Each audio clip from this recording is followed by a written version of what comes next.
This video is sponsored by Tokyo Treat and Sakurako. Alright, so we got the 258 spoilers, and this chapter is wild because Sukuna is once again activating his domain expansion, and it goes off like crazy. It actually winds up taking off Yuji's freaking leg. And speaking of Yuji, we're figuring out some more things about him in this chapter. So let's just get right into it. So the chapter begins with the narrator explaining that after hitting 2 black flashes, Gojo constructed a special reverse curse technique circuit due to being in an awakened state. Sukuna was also supposed to regenerate all of his arms, but due to Yuji's 7 black flashes, he couldn't regain his reverse curse technique output. But the narrator mentions that Sukuna specifically hit black flashes right between Sukuna and Megumi's soul realm. Alright, so yeah, Yuji was really wrecking Sukuna in the previous chapter. Like it said, hit him with 7 black flashes. Thought it was probably 8, but I guess it's 7 unless Skege missed one at the end of the previous chapter. From that one, 256. But that was stopping Sukuna from being able to use reverse curse technique because he's still been fighting with just 2 arms at this point. And after using those black flashes, Yuji awakened, gained his own version of Sukuna's shrine curse technique. And as we're seeing here, he still has ability to manipulate the soul, or at least strike it, since he's been hitting between Sukuna and Megumi's soul realms. But Sukuna instantly uses domain expansion malevolent shrine. Now, this malevolent shrine is not the same that we are used to. Normally, it looks like the real-life shrine of Michizane Sugawara, but this time it looks like some kind of Final Fantasy boss creature. Now, I'm not sure why it looks like this. I don't think it's being explained in the chapter. It's possible that this could be what Megumi's domain expansion looks like the Chimera Shadow Garden, but it's not Chimera Shadow Garden, or at least I'm pretty sure it's not, considering it behaves just like Malevolent Shrine does, or at least it did back in Shibuya when he first used it on the full extent of its abilities. You know, wiping out that area of Shibuya. But it looks like it kind of has a spine coming out of it. And it's like a creature, like I said. I don't really know what's going on with this. Maybe this is like the full extent of Malevolent Shrine. Or maybe this is just what it looks like when Sukuna is in like his full 4-armed form. Not really sure. But the narrator said that the king's domain had returned to its master along with the black spark. So I guess this is like the true form of Malevolent Shrine, and what we've seen before wasn't, which is interesting for domains. It doesn't really work that way, especially if they've already been completed. But maybe there will be more translation or more text to this sequence, so I will go over everything in this chapter in my review for it. Hopefully I'll be able to release my full review for this tomorrow morning, where, like I said, I always go way more into the chapter. So subscribe for that, guys, if you haven't already. I know a lot of you guys don't subscribe, maybe because of the spoilers, but please subscribe. Let's get to 300k. Everything surrounding Sukuna starts to get slashed. The narrator says despite including uncertain elements and including binding vows, Ryomen Sukuna had replicated Malevolent Shrine without dropping its effective range or output after experiencing the Black Flash. But first, let's talk about the sponsor of this video, Tokyo Treat and Sakurako. Tokyo Treat is a monthly pop Japanese snack subscription box where you'll get up to 20 of exclusive limited edition and seasonal flavored Japanese snacks, including Japanese instant ramen and drinks that are only available in Japan for a limited time. While Sakurako is a monthly Japanese artisan snack box that supports local Japanese snack makers, and each box comes with 20 traditional, authentic, and artisan Japanese snacks, including Japanese tea and a special Japanese tableware. They also come with these great booklets that give you information on all the snacks in the box, as well as Japan and its culture. For Tokyo Treat, this month's box is Ninja Snack Venture. Adventure into Japan's most elusive and mysterious world of ninjas. This month's Tokyo Treat box is packed full of sneaky surprises of savory and sweet ninja-inspired treats. Explore the thrilling history and hidden flavors only found found in this month's box. For Sakurako, this month's box is Flavors of Hakone.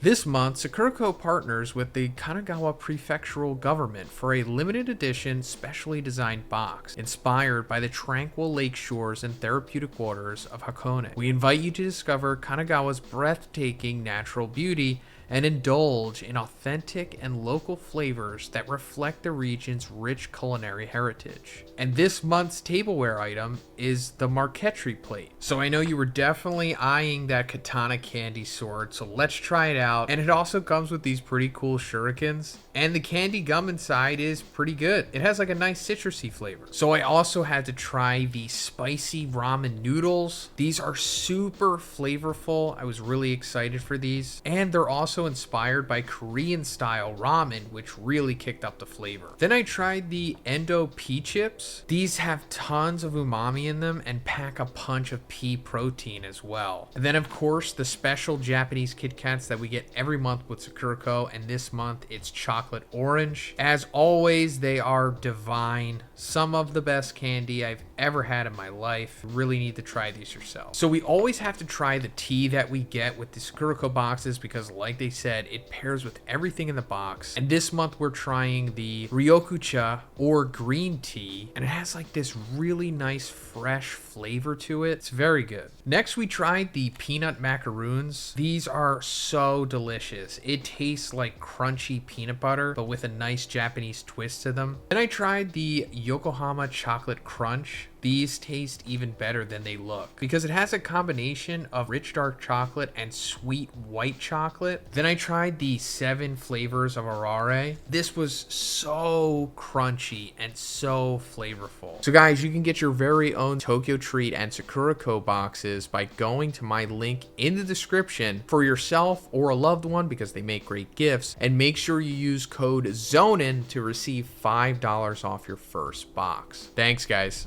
So yeah, like I said, he's wiping out everything in the nearby vicinity with his new looking malevolent shrine, you know, slashing everything, creating like tidal waves almost of destruction. And of course, you know, he was able to do this despite his cursed energy output dropping from the black flashes that he received from Yuji by using some binding vows, because you know that's the quicker picker upper in this series, right? Just drop a few binding vows. Just I guess you could just say them in your head and it's fine. And also the binding vows are hardly ever really like negative. Like I can make a binding vow right now. It's like, yeah, give me unlimited Doritos, but I can only eat them one at a time. From now on, I can't eat like a handful of Doritos, but in exchange, I always get to have Doritos. Flashback, Hikari says it's important to learn reverse curse technique to countermeasures to domain for this fight. Choso says it's about reverse curse technique. He and Yuji can manage somehow, and Yuji wonders how.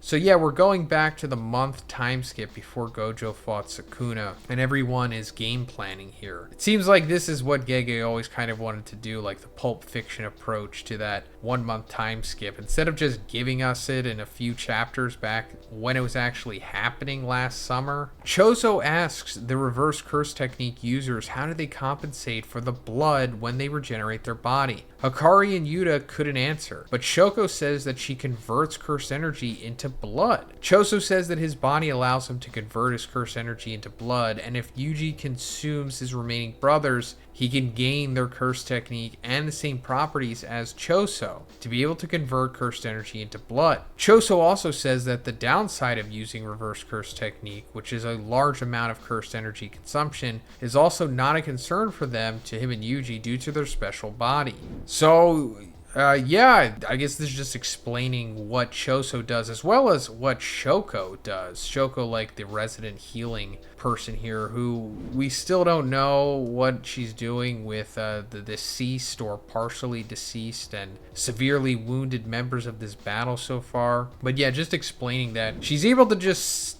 create blood from cursed energy. And that's essentially what the blood manipulation users, such as Choso and I guess Noritoshi Kamo and the Kamo clan, have been doing as well. You know, because they manipulate so much blood. I mean, we also saw Choso use so much of it, it was like crazy. He's able to just convert cursed energy into it. And also confirming, which we knew in the previous chapter, finally, that Yuji had consumed the remaining Curse Room Death paintings. And by doing that, he gained the curse technique, blood manipulation. So now he has the same properties as Choso, and he can convert cursed energy into blood. So Choso asks Yuji to be paired with someone who can use reverse curse technique when they do body swap training, and Yuji is confused, and Yui reveals that with the help of his curse technique, he can even swap the souls between human beings. That's wild. Okay, so we thought for the longest time that this was Yuji doing this, because you know that iconic panel where he was training with Kusakabe during the 1 month time skip, we saw that Yuji was in Kusakabe, Kusakabe was in Yuji. We thought, oh, since Yuji learned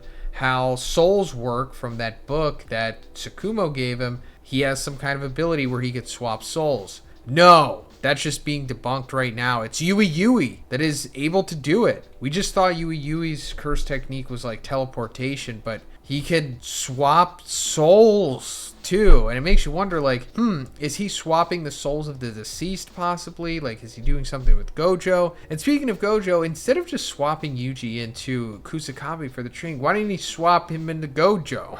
Kusakabe says that since Sukuna took over Yuji's body and used his curse technique, Yuji's body now remembers Jujutsu of a special grade. So they plan to do the same with soul swap training, and Kusakabe will first swap with Yuji's soul and teach basic cursed energy manipulation and simple domain to Yuji's body. So yeah, that explains it. That's how he learned it. Yuji uses his new shadow style simple domain against Sukuna's domain. Yuji notices that Sukuna's domain is incomplete, so there's some loophole so he can endure it. So there we go. Sukuna's domain is incomplete. I guess that's why it looks all funky like that. But yeah, Yuji using simple domain for the first time to protect himself against it. The narrator reveals that Sukuna can't maintain his high level domain for a long time and also cannot capture Maki, who has no cursed energy within his domain. Sukuna's malevolent shrine will collapse after 99 seconds. Yuji, Maki, Ino, Choso tries to endure the rampage. Yuji's simple domain barrier cracks as it couldn't withstand Sukuna's domain slashes. Yuji gets slashed and he loses his left foot, but he's still unfazed. He notices that the slash has stopped and thinks they endured the onslaught, but Sukuna immediately brings out flames. Break next week. All right. Yeah, like we said, Yuji lost a foot in this domain rampage from Sukuna. His simple domain barrier couldn't maintain the slashes, which is understandable, but he's still hanging on. However, Sukuna finally activating Fuga, which he hasn't done since Shibuya, against Jogo and Maharaga. And he's doing it with one arm, or one side of his arms, you know, the two arms. And this thing is incredibly powerful. It might be Sukuna's strongest ability next to the Malevolent Shrine. Not really sure what Yuji is going to do to defend against this, but I'm sure he's going to get out of it some way. But I really wouldn't be surprised if someone dies after this goes off because of its incredible power output. Also, still needs to be explained how Sukuna could do this, but let me know what you guys think about this chapter in the comments. Like I said, going to go way more into it in my review. So once again, please subscribe for that. And also, please let me know in the comments everything you think, and I'll see you in the next one.